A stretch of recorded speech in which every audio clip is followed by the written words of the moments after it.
بسم اللہ الرحمن الرحیم۔ السلام علیکم۔ اسکول کے ٹائم سے ہم لوگ پڑھتے رہے اور سیکھتے رہے۔ نبی پاک صلی اللہ علیہ وسلم کا جو آخری خطبہ تھا وہ انسانوں کے لیے، ہم سب کے لیے،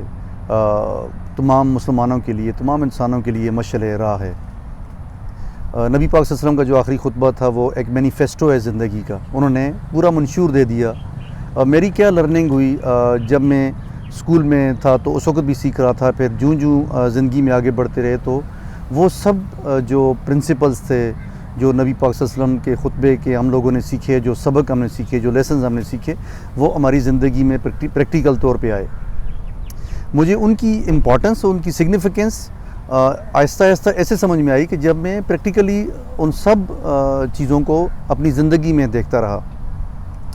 میں نے سوچا کہ میں تھوڑا سا اس کو ریکیپ کروں اور آپ سے بھی شیئر کروں کہ میری لرننگ کیا ہے، اور اس کی جو پریکٹیکل سگنیفیکنس ہے اس کو آپ سے شیئر کروں کہ ہم سب لوگ نبی پاک صلی اللہ علیہ وسلم کے آخری خطبہ کو as a manifesto of life لے کے چلیں، تو آپ دیکھیں کہ آپ کی زندگی کتنی اچھی اور کتنی سکسیسفل، کتنی پیسفل اور کتنی خوشگوار ہوگی۔ میں نریٹ کروں گا بریفلی جو میرے لیسنز ہیں اور جو تمام انسانوں کے لیے ہیں۔ یہ صرف میرے لیے نہیں ہے، میں نے ویڈیوز بھی سنی، میں نے اس پہ لٹریچر بھی پڑھا اور میں نے اپنی ریسرچ بھی کی، تو تقریباً تمام مسلمان اور ایون کہ نان مسلمز بھی یہی بات کرتے ہیں۔ سب سے پہلی بات تو یہ کہ نبی پاک صلی اللہ علیہ وسلم نے یہ فرمایا کہ میرے بعد کوئی نبی نہیں ہوگا اور آپ آخری امت ہیں۔ سو فائنلٹی آف پرافیٹہڈ۔ دوسری بات کہ میں آپ کے لیے قرآن پاک اور سننا چھوڑ کے جا رہا ہوں، یعنی قرآن پاک ہمارے لیے ایک ایسا کمپلیٹ کوڈ آف لائف ہے جس کو نبی پاک صلی اللہ علیہ وسلم نے ہماری زندگی کے لیے چھوڑا، اور ہمیں کہا کہ ہم اس سے رہنمائی لیں زندگی کے تمام معاملات میں، قرآن پاک سے رہنمائی لیں، ان کی سننا سے رہنمائی لیں۔ تیسری جو بات جو میں نے سیکھی اس خطبہ سے کہ we should uphold the dignity and honour of the people.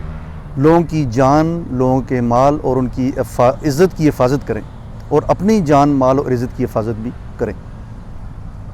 پھر رول آف لا، انہوں نے کہا کہ قانون کی بالادستی اگر کوئی بھی حکمران قرآن کی روشنی میں اور قرآن کے مطابق حکومت کر رہا ہے تو اس کی رسپیکٹ ہمارا فرض ہے۔ پانچویں جو بات بہت امپورٹنٹ جس کو ہمیں اپنی زندگیوں میں لانا بہت ضروری ہے، تمام پرنسپلز کو، تمام جو لیسنز ہیں ان کو لانا بہت ضروری ہے، لیکن انہوں نے پرٹیکولرلی اپنے خطبہ میں کہا کہ عورتوں کی عزت، respect of women, it was highly valued, it was highly glorified, کہ عورتوں کے مردوں پہ اور مردوں کے عورتوں پہ حقوق ہیں۔ ڈیوٹیز کے علاوہ حقوق کی بات بھی کی، عورت کے احترام کی بات کی، کہ اس کی پروٹیکشن، اس کا خیال کرنا، اس کو اپرچونٹی دینا، اس کو زندگی میں آگے لے کے چلنا، یہ مرد کا فرض ہے۔ پھر چھٹی بات انہوں نے یہ کی کہ کسی کی امانت، اس کا احترام کریں۔ ٹرسٹ کو خود بھی نبی پاک صلی اللہ علیہ وسلم صادق اور امین سے مشہور تھے، ایون کہ اسلام آنے سے پہلے بھی وہ صادق اور امین سے پہچانے جاتے تھے۔ تو امانت پہ انہوں نے بہت سٹریس کیا کہ ہم کسی کی امانت میں خیانت نہ کریں، اور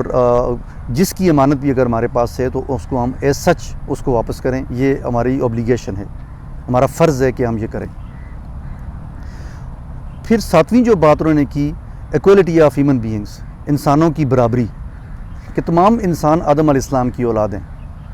کسی عربی کو اجمی پہ اور کسی اجمی کو عربی پہ کوئی فوقیت نہیں، کسی کالے کو گورے پہ اور گورے کو کالے پہ فوقیت نہیں۔ بٹ تقوی جو کرائٹیرین ہے وہ تقوی ہے، کہ اگر کوئی بھی چیز ہمیں اللہ کی ذات کے سامنے معتبر کرے گی تو ہمارا تقوی ہے، تو ہم نے اپنے تقوی کو کے لیول کو ریز کرنا ہے، اور ان تمام چیزوں کا ہمارے سٹیٹس پہ، ہمارے لیول پہ کوئی فرق نہیں پڑے گا اور نہ پڑنا چاہیے۔ پھر انہوں نے آٹھواں جو بات کی، وہ جو میں نے سیکھا وہ جنراسٹی ہے، شیئرنگ آف یور ویلتھ، کہ اکنامک ایکوالٹی کے لیے جو زکوٰۃ کا نظام ہے، جو ہمارا جو پیسہ ہے، ہماری جو انکم ہے، جو ہمارے پاس ایسٹس ہیں، ان کو ہم اپنے فیلو بینگز میں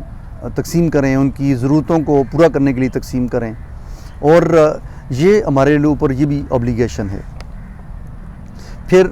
جو نویں بات، جو نواں لیسن میں نے سیکھا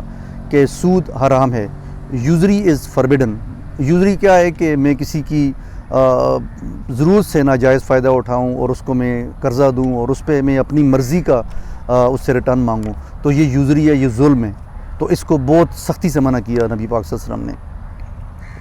پھر جو انہوں نے 10ویں بات کی اور وہ روز قیامت کے بارے میں بتایا کہ ایک دن ہم سب نے اللہ پاک کے سامنے حاضر ہونا ہے جا کے آن دا ڈے آف ججمنٹ، اور ہم نے اپنے اعمال کا حساب دینا ہے، چاہے ہم نے اچھا کیا چاہے ہم نے برا کیا۔ تو اس لیے ہم اپنی زندگی کو اللہ اور اس کے بنائے ہوئے قانون کے مطابق، قرآن کے مطابق، حدیث کے مطابق اور نبی پاک صلی اللہ علیہ وسلم کی سنت کے مطابق گزاریں۔ تو یہ کچھ لیسنز تھے جو میں آپ سے بھی شیئر کرنا چاہتا تھا، اپنے ویور سے بھی شیئر کرنا چاہتا تھا کہ یہ میری لرننگ ہے۔ میری کوشش یہ ہے کہ میں جس حد تک ان پرنسپلز کو اپنی زندگی میں اپلائی کر سکوں، میری فیملی، میرے بچے، اور ہم ان کو ڈسکس کریں، ان ویلیوز کو، ان پرنسپلز کو، ان پلرز کو، ان لیسنز کو، اس مینیفیسٹو کو۔ This is highly valued, highly respected, اور یہ ایک زندگی کا ایسا منشور ہے کہ جو ہمیں اس دنیا میں بھی ایک سیدھے رستے پہ رکھے گا اور ہماری آخرت پہ اسی سے ہی بہتر ہوگی۔ اور یہ سبق اور یہ مینیفیسٹو نہ صرف ہم لوگ خود اپنی زندگی میں لے کر آئیں بلکہ اپنے بچوں کو، اپنی جنریشنز کو اس کے بارے میں بتائیں۔ مجھے اب ایک پریشانی یہ ہوتی ہے کہ ہمارے ٹائم پہ اسلامیات کا جو سبجیکٹ تھا اسکول میں ہی پڑھایا جاتا تھا، کالج میں ہی پڑھایا جاتا تھا۔ ابھی آہستہ آہستہ چیزیں تبدیل ہوئی ہیں، کریکولم تبدیل ہوا ہے، تو لیکن یہ والدین کا فرض ہے کہ وہ بچوں کے سامنے ان تمام ویلیوز کی بات کریں، تمام پرنسپلز کی بات کریں، نبی پاک صلی اللہ علیہ وسلم کے آخری خطبے کی بات کریں، ان کے بتائے ہوئے جو سبق ہیں، جو لیسنز ہیں، جو پرنسپلز ہیں، وہ اپنے بچوں کے سامنے بیان کریں تاکہ بچے اپنی عملی زندگی میں ان کو لے کر آئیں، بیان بھی کریں ان پرنسپلز کو اور ایکٹ کریں، کیونکہ بچے وہ کریں گے جو آپ کر رہے ہوں گے۔ تو اللہ ہم سب کو سیدھے رستے پر رکھے، اور اللہ ہمیں توفیق دے، ہمیں ہماری نسلوں کو توفیق دے کہ ہم اپنی زندگی کو قرآن کے مطابق، نبی پاک صلی اللہ علیہ وسلم کی سنت کے مطابق اور حدیث کے مطابق گزاریں، اور صحابہ کرام کی زندگی کو فالو کریں، اور تمام لوگوں انسانوں کی زندگی میں روشنی لے کے آئیں، آسانیاں لے کے آئیں۔ اپنا بہت بہت خیال رکھیں، انشاءاللہ دوبارہ ملیں گے۔ اللہ حافظ۔